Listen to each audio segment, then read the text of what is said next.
আসসালামু আলাইকুম। তো আরো একজন কৃষক ভাই কিন্তু আমাদের এই ইফকো ন্যানো স্মার্ট ইউরিয়াটা কিন্তু ধানের জমিতে কিন্তু ব্যবহার করেছেন। তো তিনি মমিনুর রশিদ, তো তিনি পেশায় একজন কৃষক। আজকে আমরা থেকে জানতে চাবো ইফকো ন্যানো স্মার্ট ইউরিয়া ব্যবহারের পর জমির আসলে কি ধরনের পরিবর্তন তিনি লক্ষ্য করছেন। তো চলুন আমরা জেনে নিই। আসসালামু আলাইকুম। আসসালামু আলাইকুম। ওয়ালাইকুম আসসালাম। আচ্ছা, আপনার জমির পরিমাণ কত? আমার এখানে 2 একর জমিতে আমি ন্যানো ইউরিয়া প্রয়োগ করেছি। প্রতি বছর এই জমিতে কি পরিমাণ ধান, গম, সবজি বা যেটা চাষ করেন আমরা ওটা পান আর কি? গতানুগতিকভাবে অন্যান্য বছরে এই জমি থেকে যেটা ধান পেয়েছি সেটা হচ্ছে আমাদের একর প্রতি 70 মণ। গত বছরে এই জমিতে আপনি কি পরিমাণ ইউরিয়া সার ব্যবহার করেছেন? গত বছরে আমার এখানে পার বিঘায় যেটা আমি ইউজ করছিলাম 30 কেজি ইউরিয়া। এইবার কি পরিমাণ ইউরিয়া সার ব্যবহার করেছেন? আমি এবছর প্রাথমিকভাবে 15 কেজি ইউরিয়া শুরুতে ব্যবহার করেছি। তারপরে আপনাদের মাধ্যমে যখন আমরা ন্যানো ইউরিয়া পেলাম তখন আমি ন্যানো ইউরিয়া স্প্রের মাধ্যমে প্রয়োগ করেছি। আচ্ছা, এইবার তো বাংলা মার্কের আমাদের যে স্মার্ট টেকনোলজি যে ন্যানো ইউরিয়াটা আছে সেটা তো আপনি আপনার জমিতে ব্যবহার করেছেন। তো ব্যবহার করার পর আসলে আপনার সেই পূর্বের ফলাফল আর এখন আমাদের স্মার্ট ন্যানো ইউরিয়া ব্যবহার করার পর যে ফলাফল সেটার মধ্যে আসলে আপনার পার্থক্য কি দেখতে পাচ্ছেন? আসলে আমি অন্যান্য বছর যখন রাসায়নিক সার ব্যবহার করতাম তখন আমার কাছে যেটা মনে হতো যে ইউরিয়ার মাত্রা একটু কম বেশি হলে জমিতে রোগবালাই বেশি হতো।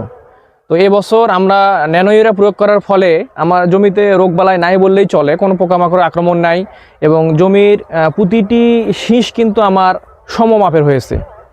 গতানুগতিকভাবে অন্যান্য বছর দেখা যায় শীষগুলো হয়তো এক একটা একের মতো হয়, এবছর কিন্তু সে ঘটনাটা ঘটে নাই। এটা একটা বিকল্প নজির যে আমাদের প্রতিটি শীষ দেখা যাচ্ছে যে সবগুলো সমমাপের এবং ধানের দানাগুলোও পুষ্ট।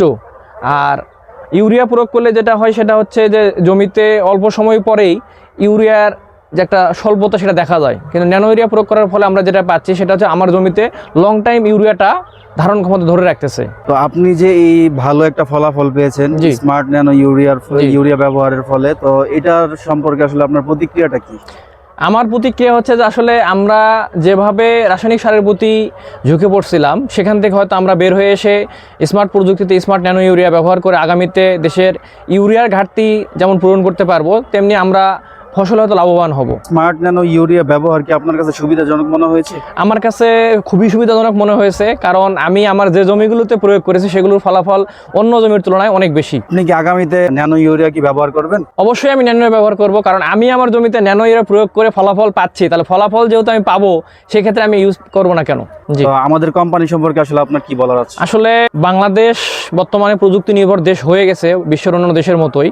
তো বাংলা মার্ক এমন একটা স্বচ্ছ ব্যবস্থাপনা আমাদের মাঝে নিয়ে এসেছে যে স্বচ্ছ ব্যবস্থাপনার কারণে আমরা কৃষকরা খুব অল্প সময়ে আমাদের ধান ক্ষেতগুলোকে তৈরি করতে পারতেছি। ন্যানো ইউরিয়া তারই একটা সহায়ক ভূমিকা রাখছে এবং বাংলা মার্ক এটা হচ্ছে সবচাইতে বড় ভূমিকা রাখছে। তারা আমাদের দেশে প্রথম এই ন্যানো ইউরিয়ার ব্যবহার যোগ্য করে তুলছে এবং আমরা এটার ফলে লাভবান হচ্ছে এই কারণে যে অন্যান্য প্রযুক্তিগত দিক দিয়ে আমরা যেমন আগায় আছি, আমরা রাসায়নিক সারেরও চাহিদা পূরণে বাংলা মার্কের মাধ্যমে ন্যানো ইউরিয়া প্রয়োগের মাধ্যমে আমরা যথাযথ সময়ে যথাযথ ফলাফল পাবো, এই আশা রেখে আমরা ন্যানো ইউরিয়া ব্যবহার করে ফলাফল পাচ্ছি।